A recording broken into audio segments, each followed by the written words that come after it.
What is going on, guys? It is Wrestlelamia here, back with another video. Join us now as we look at this week's edition of AEW Dynamite, as well as the wildest news stories and rumors you need to know, including WWE interested in a former AEW champion, a superstar is leaving, are you ready to legally gamble on WWE matches, a Liv Morgan video goes viral, and much more. Be sure to subscribe and hit that notification bell for daily wrestling videos, and follow us on Facebook for exclusive lists. Also check out our new channel, Wrestlelamia Shorts.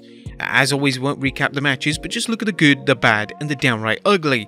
As always, we start off with the good as number 1, Powerhouse Hobbs wins the TNT title in an action-packed match.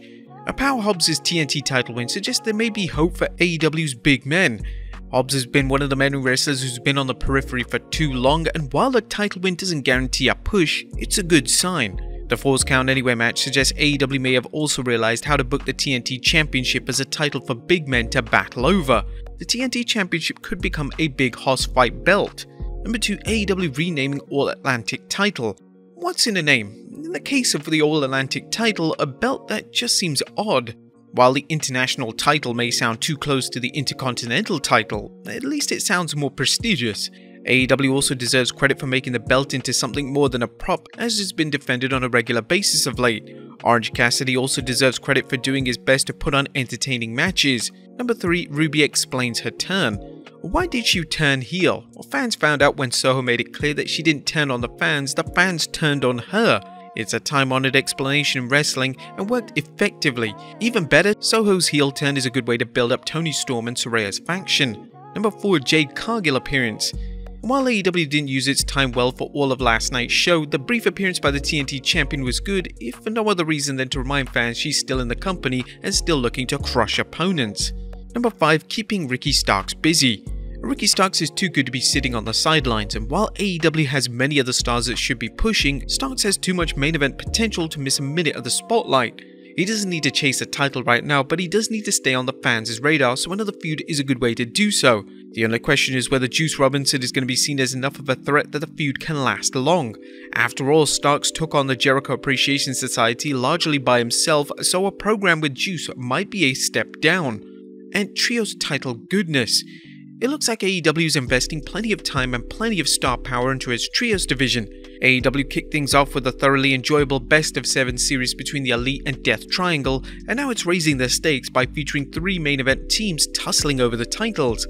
The JAS versus the Elite could be a thrilling program on its own, but throwing both teams against the House of Black should up the ante. If anyone thought the Trios Championship was going to be a second-tier title, this latest program should put any doubts to rest. But that was a good. What about the bad? As number 1, Wardlow loses. Now, as good as the Powerhouse Hobbs vs Wardlow match was, why did Mr. Mayhem lose his title after regaining it days earlier? Unless Wardlow is injured, there's no good reason to have him win the belt only to drop it in his first defense. Why AEW continues to book Wardlow so badly is anyone's guess. Number 2, Say It Ain't So, Jeff Jarrett vs Orange Cassidy. Please, no. AEW understands Jeff Jarrett can still go in the ring, and he's passable as a tag partner with Jay Lethal. However, do we really need him challenging Orange Cassidy for a title? Does AEW think Jarrett is that big of a draw? And if so, what does this say about its underutilized talents like Miro, Andrade, and many others? And a pointless program. We understand AEW is trying to get the Dark Order over, but it doesn't make sense why a mid-card faction is battling a main event one. The Blackpool Combat Club has nothing to gain in a program with Dark Order. Likewise, AEW's booking of the group has been so erratic that you have to wonder whether they'd enjoy a push in the event they defeated the group. This match was a waste of TV time, and it seemed to set things up for yet another Moxley vs Page match when the feud should have ended with Revolution's Texas Death match. There was nothing ugly as AEW chose to focus on the fallout from certain matches while curiously ignoring its main event players of MJF and Bryan Danielson. They didn't waste any time setting up new storylines despite its next pay-per-view being over 2 months away, which will hopefully keep fans around while it begins to build towards Double or Nothing. What you guys think of Dynamite this week? Let us know in the comments down below. Now let's move on to the news.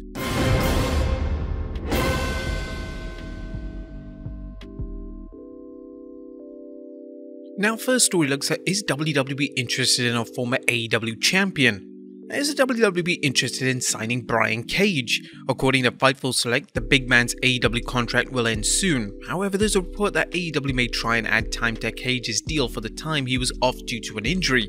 Fightful Select reports that WWE is interested in signing him, as the former Impact Wrestling World Champion has been in AEW since 2020. Cage held the FTW Championship, which may or not count as a title depending on your point of view.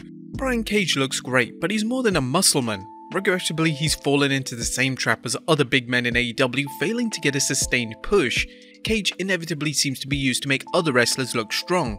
Just by AEW slapdash booking of the big man, one AEW wrestler seems to want Cage to stay. Wrestling News reported Chris Jericho has publicly stated that he hopes Cage re-signs with AEW.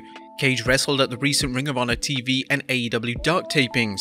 But even if Cage signs with the WWE, there's no guarantee he'll be used any better than he is in AEW. While Triple H has hired many wrestlers, a surprising number of them are underutilized. Next up, legally gambling on WWE matches. Are you guys ready to gamble on WWE matches? Well, a new report states the WWE is looking at a piece of the action. However, will regulators open the door to a scenario that seems to have so much potential for problems, all which have to do with wrestling's predetermined nature? CNBC's Alex Sherman notes the WWE is already working with regulators from Colorado and Michigan to tackle this problem. According to Sherman, WWE is working with the accounting firm EY to secure scripted match results in hopes it will convince regulators there's no chance of results leaking to the public, said the People, who asked not to be named because the discussions are private. Accounting firms PwC and EY, also known as Ernst & Young, have historically worked with award shows, including the Academy Awards and Emmys, to keep the results a secret. As Sherman pointed out that some gambling sites allow wagers on the Academy Awards. Sherman reports the wagering will be on high-profile matches. However, wrestling fans can provide any number of reasons why wrestling isn't a good fit for gambling. For example, storylines can be worked on by a group of writers. Even if only one person, such as a booker, knows who will win, chances are a shrewd writer could figure things out. Also, what if someone involved in the decision-making was to gamble on the matches? Finally, what if the WWE decides to make a last-minute change to a match's finish? Would the company limit its booking flexibility in order to accommodate its gambling partners? Meltzer analyzed this situation on the recent Wrestling Observer Radio, saying, if they do this legitimately, they can't tell anyone finishes to the match in advance. It's not like you're going to sneak around the system, there's going to be safeguards and everything. The minute they tell people and it gets out, or even if it doesn't get out, they'll have people investigating them and they'd be in an incredible amount of trouble for gaming violations and things like that. As Sherman noted, just because wrestling is approved for wagering doesn't mean gambling sites will adopt it. There seem to be so many inherent problems with wagering on wrestling that it's unwise for gamblers or booking sites. Nonetheless, if WWE thinks there's enough revenue in it, they're likely going to give it a go. Now, whilst this is not implemented in the US, it is actually implemented in the UK on some sites. You can actually bet on wrestling matches in the UK. What do you guys think? Would you gamble on WWE matches? Let us know in the comments down below. Next up, a new report on the progress of WWE Sale. Now, according to CNBC, WWE is set to meet with potential buyers for the company next month in preparation for first-round bids, two of the people said. There's no assurance a transaction will take place. Next up, Cena's advice for Cody. John Cena's emotional moment with Cody Rhodes on the 6th March Raw has led to questions about what Cena told the American Nightmare, and now Cody seems to have answered the question in a tweet saying, reward their noise every time. Thank you, John Cena. Next up, Logan Paul announces when he'll wrestle Seth Rollins. If you're wondering which night of WrestleMania Logan Paul will fight Seth Rollins, well, Paul updated his fans by revealing he'll wrestle the Visionary on his birthday on 1st April, which is night 1 of WrestleMania. Next up, Liv Morgan talks about her viral video. Liv Morgan is providing some background on the video of her and a guy she was at a New York Knicks basketball game. Well, what makes the video funny is that the 2022 Women's Money in the Bank winner seems to be stuck in a one-sided conversation with no means of escape. Knicks Nations tweeted a video clip of Liv and her companion along with this message. She definitely didn't hear one word you just said, bro.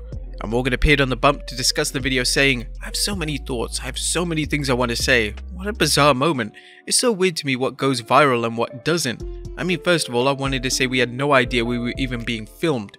We had no idea that the camera was on us, which doesn't excuse anything, but that is Justin Scalise, who works here for WWE. He's incredible. He was explaining something to me and I was watching the game and I was listening, but I was also kind of deep in my head thinking of my own thoughts. I was like in my own world, so unaware that this was being filmed. Liv explained what happened after the clip went viral. My phone was blowing up and I saw this message and I was like, oh my god, Justin, I'm so sorry. And he's been such a good sport about it. It was just the most bizarre, weirdest thing. I don't know, let's say I was ignoring him. It is Women's History Month. And finally, a superstar leaving soon. Last but not least, say goodbye to NXT superstar Sarray. Tokyo Sports reports the Japanese superstar will be leaving next week when a WWE contract expires. She's heading home to Japan, where she's already booked for a 16 May match for Shinjuku Face. She was signed with WWE in 2020, but COVID travel restrictions delayed her debut until 2021. But there you have it, folks, the wildest news stories and rumors you need to know. Be sure to leave your comments down below, and I'll see you next time with some more wrestling content.